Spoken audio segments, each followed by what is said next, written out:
Ami dimanapun Anda berada, jumpa lagi dengan Ami di sini. Kali ini Ami lagi jalan-jalan nih,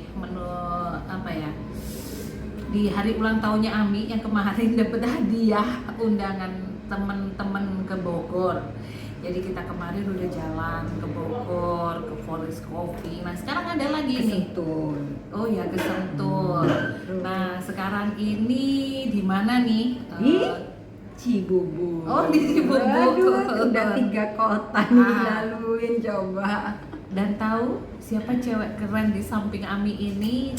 Dan Ami yakin semuanya pasti tahu karena beliau adalah salah satu artis yang Ami suka sih. Kalau lagi bete itu sukanya lihat ceritanya beliau di televisi yang ojek online. Tukang ojek pengkolan. Oh, tukang ojek pengkolan yang ngomongnya rada-rada medok, terus ada bang siapa itu yang Ya di situ kan kalau tukang ojek pengkolan ada 3 yang pokok utamanya, ada Bang Ojak, ada Kang Tisna, ada Mas Purnomo. Oh iya, yang ngomongnya pelan, di mana emak gitu ya. Oh, ya itu ada. Terus ada yang kalau yang masih mengikuti tukang ojek yang dulu sebelum yang ada Ribon, itu ada yang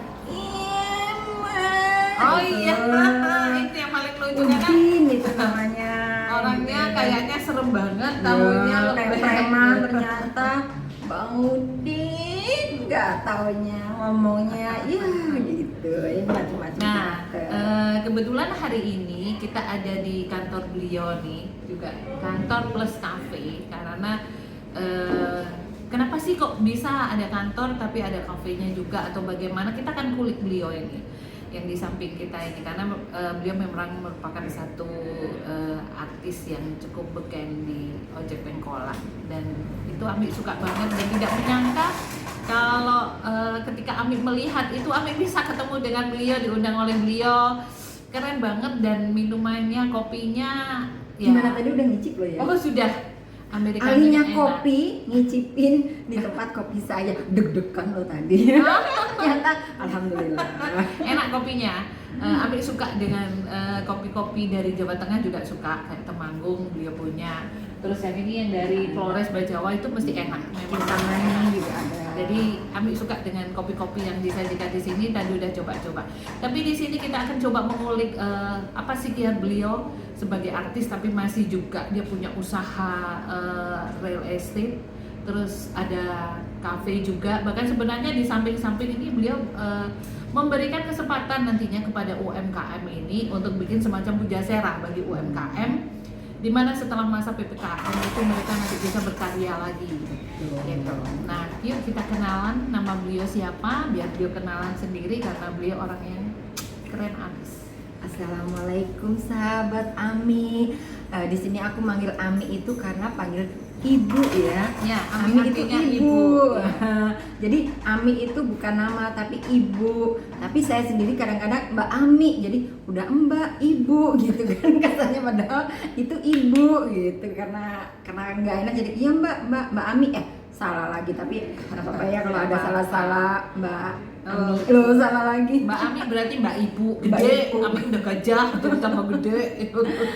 Nah, untuk sahabat-sahabat Ami yang ada di sana, dimanapun tempatnya, senang berkenalan, senang bertemu dengan kalian semua, walaupun nggak tatap muka langsung ya, masih melalui podcastnya Mbak Ami. Loh, bukan salah lagi, nggak apa-apa ya, maaf ya.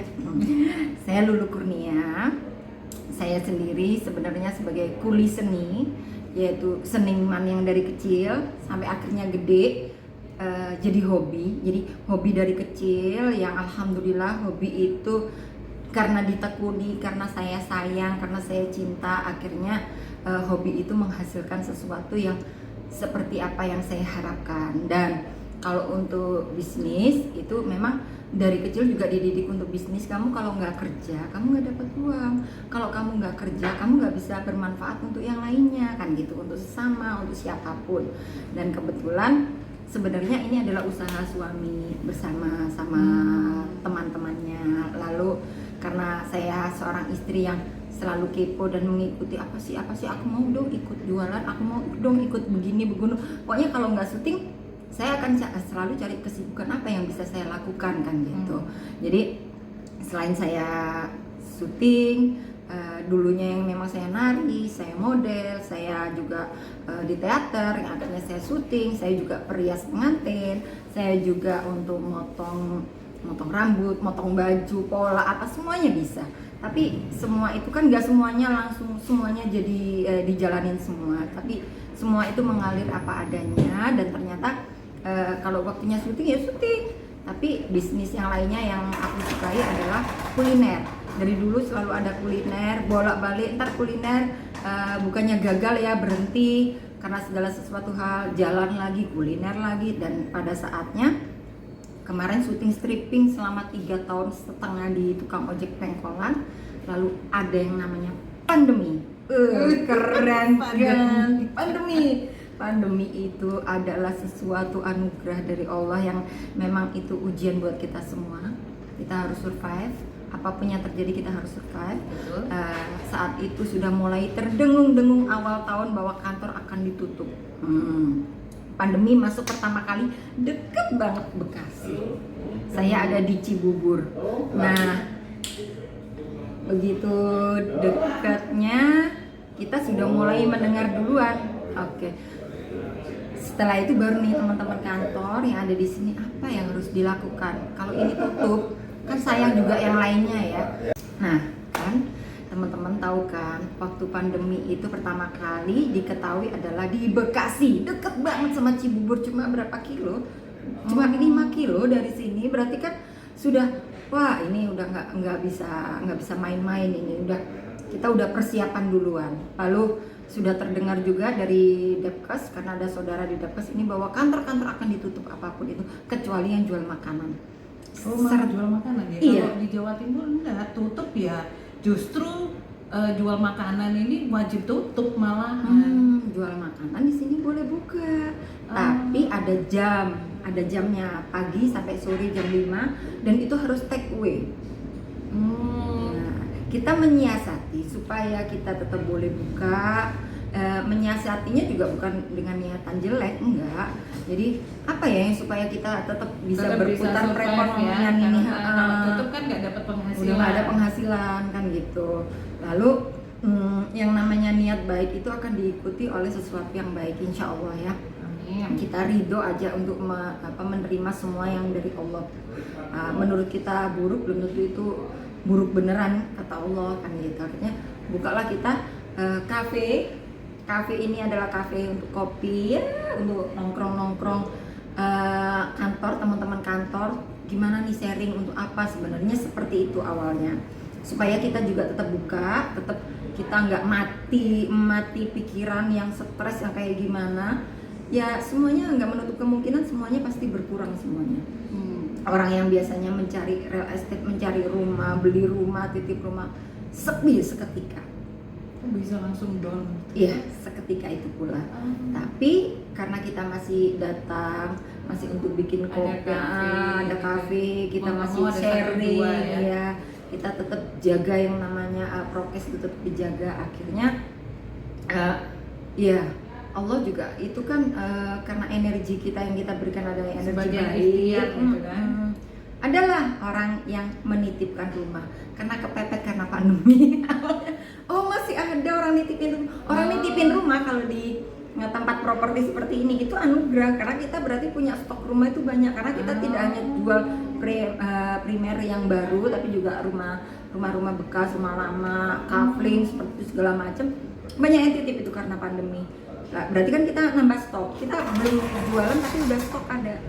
Kita tinggal nunggu momennya, orang sudah mulai pandemi agak turun, banyaknya orang akan mencari, harapannya seperti itu. Tapi ternyata itu benar seperti itu. Tapi lambat laun coffee-nya pun juga berkembang. Jadi yang untuk intern, untuk klien, untuk teman-teman sendiri, banyak orang di luar banyak yang tahu. Dan banyak yang memang teman-teman kafe banyak yang tutup, tapi kita buka karena nggak bayar, belum bayar tenaga, yang namanya tenaga banyak belum. Jadi mereka itu loh ada buka baru, masih buka nih, atu-atunya nih kayaknya mereka akhirnya pada datang ke sini, akhirnya jadi pelanggan yang membawa berkat tersendiri seperti itu. Jadi Dan ya pandeminya cukup lama, jadi mereka akhirnya menjadi apa istilahnya customer yang apa militan di kita gitu. iya seperti itu. Walaupun sekarang akhirnya begitu pandemi udah reda, banyak kafe-kafe. Akhirnya jajaran di sini yang dulunya nggak ada kafe, akhirnya banyak tuh mbak di samping-samping sana. Kemarin ada sempat buka baru, jadi akhirnya ada kafe-kafe, kopi-kopi banyak di sini. Karena Setelah mereka kita nggak nyangka mungkin ya, oh ternyata kalau ada kafe enak loh buat nongkrong kantor-kantor. ini gitu kan kan. kantor-kantor Area aja banyak kantor sama resto. Kafe belum, tapi sekarang sudah mulai menyamur yang namanya kafe-kafe. Seperti itu. Lah kalau kuliner ya karena saya di tukang ojek pengkolan sudah diistirahatkan. Kalau dulu waktu awal-awal pandemi kan ada PHK, saya salah satu termasuk yang di PHK. Dengan bangganya saya salah satu termasuk yang di PHK di tukang ojek pengkolan karena ada peraturan pemerintah tidak boleh syuting. Oke, berhenti 3 bulan. Boleh syuting tapi 50%. Berarti Jaga jarak 50%. Saya termasuk artis yang di PHK. Oh god, keren banget. Nah saat itu di PHK tapi bangga, keren ya, emang bener keren. apa ya, harus bagaimana, harus ngapain? Kalau cuma kafe sudah ada, terus ngapain lagi gitu? Orang rias pengantin nggak ada, Oh, iya, orang datang ke pesta mau nggak minta aku boleh. rias nggak ada, ya kan? Apa gitu? Udah deh, dengan ada rezeki aku buka apa namanya makanan, warung makan buka di depan kafe ini. Aku buka nih ada warung makan gitu kan. Ternyata nggak boleh sama pemasaran.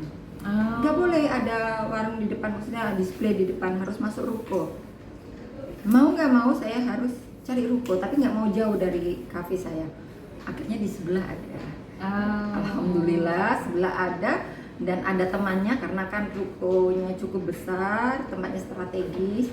Saya sendiri juga nggak mampu, saya bukan pengusaha besar, jadi ada rekanan bertiga gitu. Jadi bukalah, itu pun juga kemarin buka selama 1,5 tahun, kena lagi pandemi yang kedua. Wah, PPKM itu PPKM.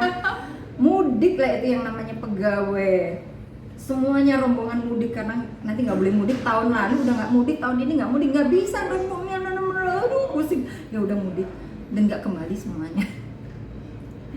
Nah sekarang akhirnya ini ruko kosong, punyanya ide lah teman-teman, suami, gimana untuk memanfaatkan ruko ini. Akhirnya kita ingin mengundang UKM. UKM itu kita buat lapak-lapak ruko ini, tetap makan di seperti resto tapi dipakai kayak pujasera kecil gitu. Jadi bisa beberapa, ini nanti rencananya seperti itu. Jadi kita juga menghidupkan UKM Indonesia juga. Teman-teman UKM yang sekitar sini boleh sok. Ini berarti sekaligus informasi kepada teman-teman yang seputar Cibubur ini berarti ya. Seputar Cibubur mungkin bisa datang ke Central Cover and Eatery. Kalau kantor propertinya Central Plus Property. Nah, mungkin bisa datang ke situ untuk nanti bisa bersinergi. Ada lapak-lapak di sampingnya yang bisa dibuat jualan UMKM dengan harga yang cukup benar-benar bersahabat. Iya. Jadi nanti teman-teman bisa mencoba untuk berjualan bersinergi karena beliaunya ini kan mau nggak mau masih punya banyak teman artis nih. Insya Allah nanti akan membantu untuk teman-teman UMKM itu supaya bisa dagang di situ, sekaligus ada tamu-tamu. Siapa tahu salah satu artis itu bisa bantu untuk endorse produk-produk UMKM. Ini adalah salah satu cita-cita beliau, di mana beliau ingin membantu UMKM. Ayolah UMKM Indonesia kita survive gitu. Dan kebetulan karena beliau seorang public figure, jadi mungkin beliau merasa bahwa ini kewajiban saya untuk membantu para sahabat UMKM. Dan di sini uniknya juga ada, ini tadi baca ada apa ini? Jumat berkah. Nah, ada. Nih, diambil lihat ini. Ini teman-teman. Jadi ini ada ini kenceleng. Isi aku ya, untuk setiap Jumat berbagi nasi bungkus Insya Allah berkah, terima kasih, alhamdulillah, jazakallahu. Ya, jadi ini teman-teman adalah apa ya? Maksudnya adalah bahwa di sini ketika hari Jumat kita beli kopi, uangnya tidak masuk pada kas kafe, tapi masuk di sini. Dimana di sini nanti setiap teman-teman beli kopi di hari Jumat itu uangnya yang dimasukkan di sini akan disedekahkan kepada panti asuhan, nanti kepada para duafa, dibikinkan nasi bungkus, terus apalagi ya Mbak Lulu ya? Kadang-kadang bahan makan mentah. Oh, bahan makan mentah. Oh. Tergantung hasilnya. Tergantung hasilnya. Coba diceritain lagi deh Mbak Lulu.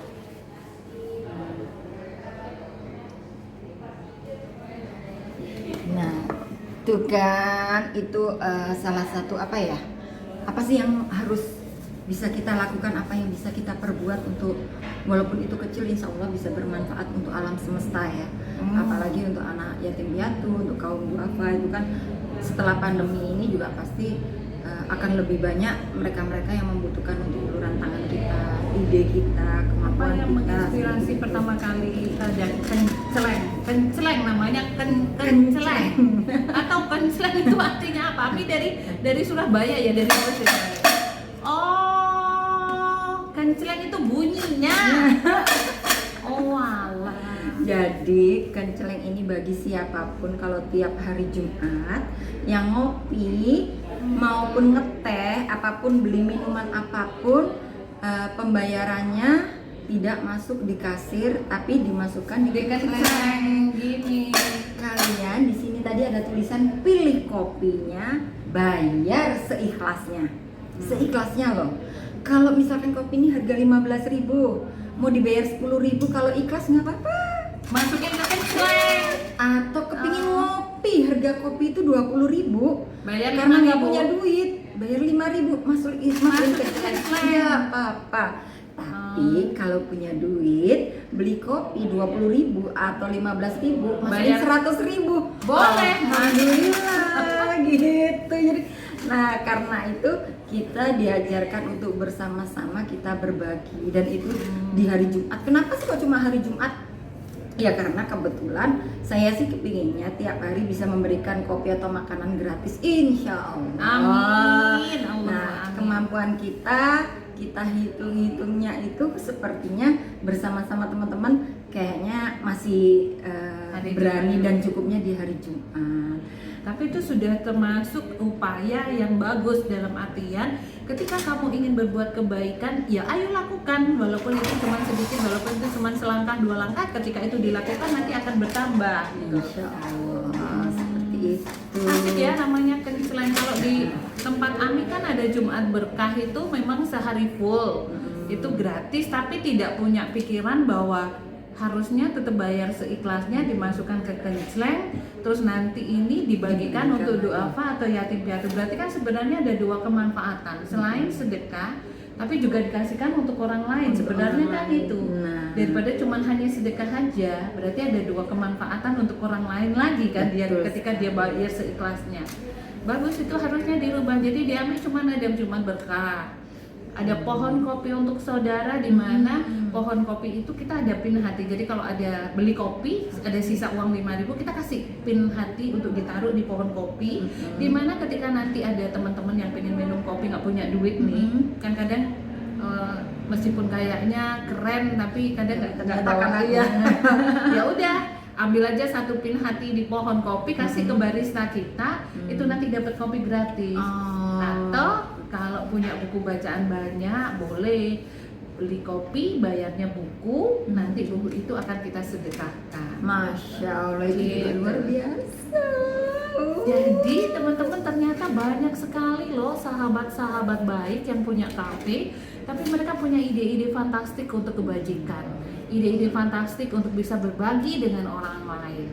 Jadi jangan lelah untuk berbuat kebaikan, karena kebaikan pasti akan mendapat kebaikan gitu ya. Amin. Kita Ya. itu kan cari ridho Allah ya. Amin.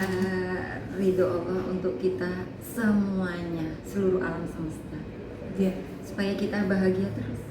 Ya, karena memang ketika kita bahagia itu adalah sebenarnya bukan bahagia pada diri sendiri, tapi ketika kita bisa bahagia itu ketika kita bisa membahagiakan orang lain. Masya Allah, luar biasa kan? Itu betul sekali. Oke, sahabat Ami, kayaknya senang sekali hari ini dengan Mbak Lulu yang di Ojek Pengkolan. Bener-bener cantik luar dalam, dan Amin, insya Allah. kalau lagi main dia kan sering ngomongnya lembut, memang dia ternyata orangnya bener-bener lembut sekali. Jadi Ami ini diundang untuk menginap di rumahnya, jadi Ami bisa ngobrol, lihat memang ternyata dia lembut sekali. Jadi kalau di Ojek Pengkolan dia ngomongnya lembut, ya emang orangnya lembut ternyata. Jadi senang sekali dan terima kasih banyak. Ami tidak menyangka dapat ultah hadiah ulang tahun yang luar biasa di umur Ami yang setua ini. Happy birthday, semoga panjang umur, Amin, ya berkah di Allah. usianya sekarang. Amin ya Allah. Terus diberikan kekuatan untuk bisa bermanfaat untuk seluruh alam Amin semesta. ya Allah. Dan yang pasti selalu bersyukur dan selalu memberikan semangat untuk kita semua, supaya kita juga bisa lebih kuat menghadapi kenyataan hidup yang membahagiakan. Ya, paling tidak jika hidup tidak memberimu sesuatu, maka berbuatlah sesuatu untuk kehidupan dan bermanfaat untuk orang lain. Wassalamualaikum warahmatullahi wabarakatuh. Waalaikumsalam.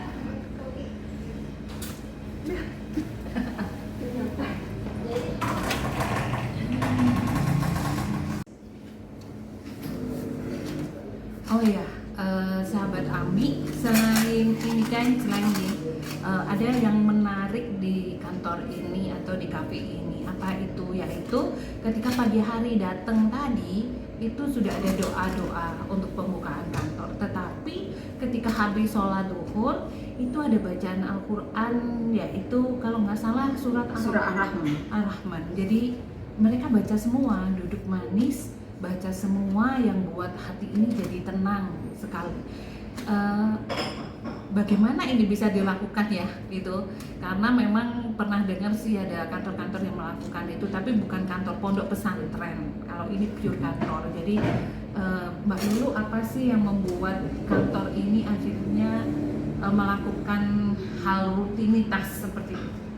Jadi kita kembali lagi, kebetulan memang di sini ada yang kita bukan muslim, jadi yang bukan muslim pun juga menghormati dan biasanya tahu. Kadangkala kalau mereka memang udah nyampe di kantor, mereka menyimak, jadi mereka pun nggak pergi tapi menyimak, duduk manis juga mendengarkan bareng-bareng. Tapi yang muslim, karena kita mayoritas muslim, jadi kita membaca ayat Al-Quran itu, tujuan kita itu kita memang pure, kita itu kantor yang bisnis itu apa sih? Cari uang.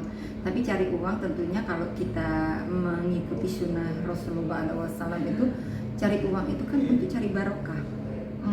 Jadi diniatkan ke Allah dulu, baru dunianya. Jadi yang mana kalau kita insya Allah tiap kali kita bacakan itu kan, kita itu inginnya kita barokah, apa yang kita lakukan itu berkah. Berkah untuk diri kita, berkah untuk kantor, berkah untuk keluarga nanti yang hasil kerja kita itu kita bawa pulang juga berkah. Kalau atas izin Allah kan semuanya jauh lebih enak, lebih damai. Memang kita itu inginnya yang membedakan, semuanya sama, kantor itu sama, tujuannya juga insya Allah sama, tujuannya juga baik, itu untuk ibadah. Cuma kita itu berusaha untuk bisa memperbaiki hati kita, pikiran kita, bahwa kita itu tujuannya satu, apa yang kita kerjakan dengan bismillah.